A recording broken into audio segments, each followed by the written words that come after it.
All right, I wanted to show you what happens when asphalt is not done properly. This patch was put in, and you really can't tell unless it's raining, but it's high in the middle, and the water is not going into the storm drain.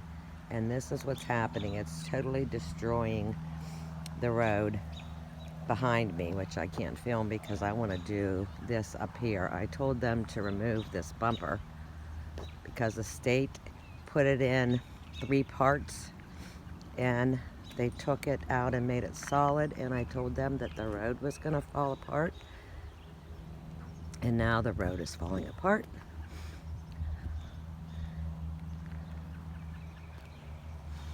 In addition to them putting this bumper in wrong, the downspouts to the building on the left were supposed to be tapped into a storm drain, so the water is going underneath the road and causing it to lift.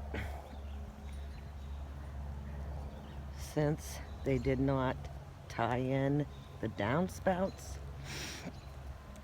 this entire hillside is collapsing,